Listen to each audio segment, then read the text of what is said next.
Hello guys, कैसे हैं आप लोग। मैं आशा करती हूँ आप लोग ठीक होंगे। तो आज हम लोग करने वाले हैं BSTC फर्स्ट ईयर। ठीक है, इसका जो है पार्ट बी का यूनिट 1 करेंगे, इंग्लिश लैंग्वेज इन इंडिया। इसमें क्या क्या है, एक तो historical view, nature, present context of English as a second language in India, ये टॉपिक्स हैं इसके अंतर्गत। The multilingual nature of India, issues of learning English in a multilingual and multicultural society, existing status of English language teaching in India, NCF 2005 and the teaching of English, NCERT position paper on teaching English. ठीक है, ये themes और concepts हैं इस chapter के। तो objective type questions करते हैं आज हमारे वीडियो में। अपना ऑब्जेक्टिव टाइप क्वेश्चंस और एक दो इंपॉर्टेंट क्वेश्चंस को कवर अप करेंगे। First question is English came to India as a result of, देखिए DLED 2020 में आया हुआ है और कैसे आया था, as a result of industrialisation हुआ था, कॉलोनाइजेशन था, नेशनलाइजेशन था या इनोवेशन था। तो क्या था, कॉलोनाइजेशन था। ये ट्रेडिंग करने के उद्देश्य से इंग्लैंड के लोग हमारे यहाँ पर आए थे। English is the language that is found in the dash corners of India, ये सेम नहीं होगा, यहाँ पर ईस्ट या वेस्ट होना चाहिए। ठीक है, नॉर्थ साउथ ईस्ट वेस्ट, तो चार सब तरफ से सब तरफ आपका इंग्लिश जो लैंग्वेज है वो फाउंड करी जाती है इंडिया में। तो it is found in all the corners of India, hence option D is correct. ये भी देखिए, अब DLED 2015 में आया हुआ था। विच of the following can be called a global language, global मतलब जो ग्लोब में बोली जाती है, ग्लोब मतलब पूरा विश्व। ठीक है, रशियन लैंग्वेज है, फ्रेंच है, तमिल है या फिर इंग्लिश लैंग्वेज है। तो option D is the correct answer. क्या होगा आपका, English language. As traders the East India Company open in India, traders की तरह जो ईस्ट इंडिया कंपनी है वो कब ओपन हुई थी, नहीं, ईस्ट इंडिया कंपनी ने क्या इंडिया में ओपन किया था, एक मदरसा ओपन किया था कैलकाटा में 1781 में, बिल्कुल करेक्ट है। बनारस संस्कृत कॉलेज, कॉलेज की स्पेलिंग भी गलत है इसकी, COLLEGE होता है, आप लोग करेक्शन कर लेना अपनी अपनी बुक में, 1791 में। तो दोनों सही है, मदरसा इन्होंने कलकत्ता में खोला था 1781 में और बनारस संस्कृत कॉलेज इन्होंने 1791 में, 10 साल बाद के खोला है।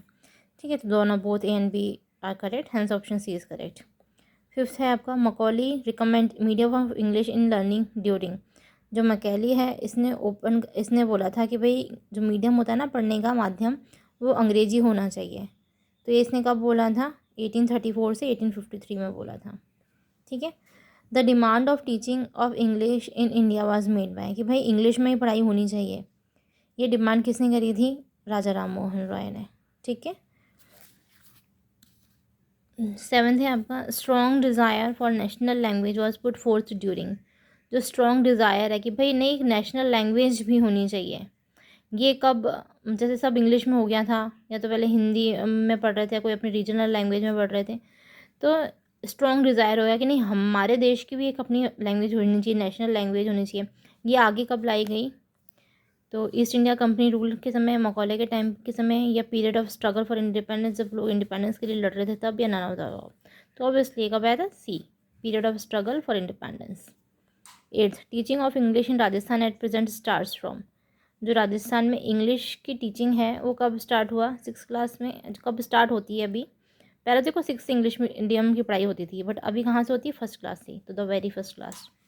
Option D is the correct answer. Ex prime minister जो पंडित जवाहरलाल नेहरू हैं, उन्होंने अश्योर करा कि जो नॉन हिंदी स्पीकिंग पीपल, अगर आप साउथ की तरह देखेंगे तो वो हिंदी नहीं बोलते हैं, आंध्र प्रदेश के लोग हिंदी नहीं बोलते हैं। ठीक है, तो ये जो नॉन हिंदी स्पीकिंग पीपल हैं उनके लिए जो एक्स प्राइम मिनिस्टर हमारे पंडित जवाहरलाल नेहरू थे, उन्होंने क्या अश्योर करा, उनको क्या अश्योरेंस दी कि हिंदी कभी भी नेशनल लैंग्वेज नहीं होगी, नहीं ऐसा नहीं बोला। इंग्लिश कभी भी नेशनल लैंग्वेज होगी, ऐसा भी नहीं बोला, नहीं होगी। ऑल लैंग्वेजेस नेशनल लैंग्वेज होंगी, ऐसा तो हो ही नहीं सकता, नेशनल मतलब एक ही लैंग्वेज होती है नेशन की, ये भी गलत है। D, English will continue as associate language so long as non Hindi speakers wanted, मतलब हिंदी के साथ साथ में इंग्लिश को भी एक एसोसिएट लैंग्वेज की तरह यूज़ करा जाएगा, ताकि जो नॉन हिंदी स्पीकर्स हैं जब तक चाहते हैं तब तक।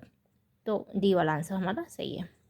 English began to retain its grandeur after, जो इंग्लिश था उसको अपना ग्रैंडियर कब मिला, मतलब इंग्लिश को कब रीगेन, मतलब उसको वापस से अपनी पहचान जो खो गई थी वो कब मिली, आफ्टर 1965 में, कि उसकी ज़रूरत महसूस हुई कि नहीं, अगर आपको जैसे देश में राज करना, ठीक है ब्रिटिशर्स तो चले गए, लेकिन फिर भी अगर आपको देश विदेश में ट्रेडिंग करनी है तो आपको इंग्लिश आनी चाहिए, क्योंकि उनसे हिंदी में थोड़ी ना बात करोगे आप, उनको तो आपको समझाना है, अगर ट्रेडिंग करना है उनसे व्यापार करना है, डॉलर में पैसे आपको चाहिए या अच्छी करेंसी में आपको पैसे चाहिए, तो आपको क्या करना है, उनके साथ तो व्यापार करना पड़ेगा, व्यापार करके उनको सेटिस्फाई करना पड़ेगा, तो आपको इंग्लिश आनी पड़ेगी।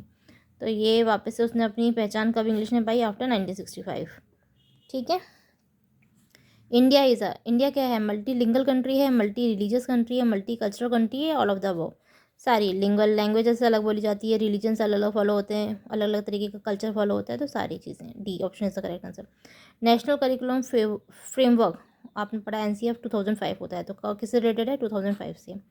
विच of the following can be called a global language. Global language अपन लोगों को पता है किसको कहते हैं, हम इंग्लिश लैंग्वेज को बोलते हैं। ये भी देखिए DLED 2016 में आया हुआ है। अच्छा, इस वाले क्वेश्चन को दे रखा है, पर ये भी इंपॉर्टेंट है भी, हमारे 2000 जब पेपर हुआ था 23-24 वाला फर्स्ट ईयर का, उसमें आया हुआ है ये। Kothari commission game, Kothari commission कब आया हुआ है, 1954 में, 1964 में, 1986 में या 1984 में। कोठारी कमीशन आया हुआ है हमारा 1964 में। कोठारी कमीशन ने क्या बोला, अभी थ्री लैंग्वेज फार्मूला दिया उसने, एक तो हिंदी, एक इंग्लिश और एक इसकी किसी भी मदर टंग बच्चे की बहुत इंपॉर्टेंट होती है, उसको आगे पढ़ाई करवाने के लिए।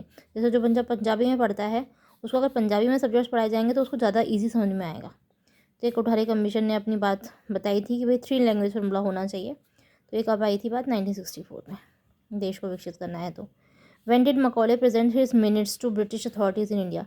मिनट्स एक उसकी जनरल थी, जिसमें उसने ब्रिटिश अथॉरिटी को इंडिया में बोला था कि भाई यहीं के लोगों को पढ़ाओ, यहीं के लोगों को एडमिनिस्ट्रेशन में डालो।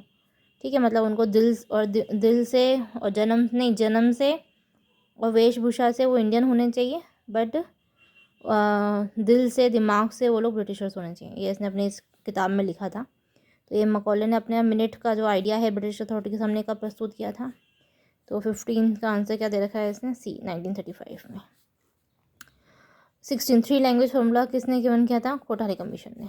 ठीक है, तो ये हो गए हमारे सारे MCQs इस चैप्टर के। ठीक है, अब देखिए वेरी शॉर्ट क्वेश्चंस कर लेते हैं, बिकॉज मेरे में इस मोबाइल में अभी मेमोरी नहीं है, मेमोरी कार्ड में इसमें डलवाऊँगी आज, तो इतने क्वेश्चंस हो पाएंगे, क्योंकि 8 मिनट का ही टाइम बता रहा है ये, 8 मिनट तक ही रिकॉर्ड हो सकता है, मेमोरी नहीं है। थोड़े से क्वेश्चन सॉल्व कर लेते हैं, बाकी क्वेश्चंस मैं आपको नेक्स्ट लेक्चर में करवाऊँगी। When did battle of Plassey takes place, Plassey का युद्ध कब हुआ था, 1757 में। When did East India Company open in what did, क्या खोला था कलकत्ता में और बनारस में, हम लोगों ने पढ़ा है MCQs में। मदरसा खोला था कलकत्ता में और संस्कृत कॉलेज खोला था बनारस में। कॉलेज की स्पेलिंग COLLEG होता है। When did English medium schools and colleges increases by leaps and all, leaps and bounds मतलब बहुत तेज़ी से स्कूल्स और कॉलेजेस कैसे बढ़े इंग्लिश में। इंग्लिश जो मीडियम के स्कूल और कॉलेजेस थे एकदम से बढ़े, किसके टाइम में बढ़े, during the periods of Wood's Dispatch. Woods जब चला गया तब 1854 से लेकिन 1881 तक। When did India become free, आप जानते हैं 1947 में, 15 अगस्त 1947। Name the Indian who advocated teaching of English in India before 1834, तो ये हम लोगों ने पढ़ा है कि भाई इंग्लिश में ही टीचिंग होना चाहिए। ये किसने बताया, हमारा राजा राम मोहन रॉय ने बताया। ठीक है, अभी मैं क्लोज़ करती हूँ इस वीडियो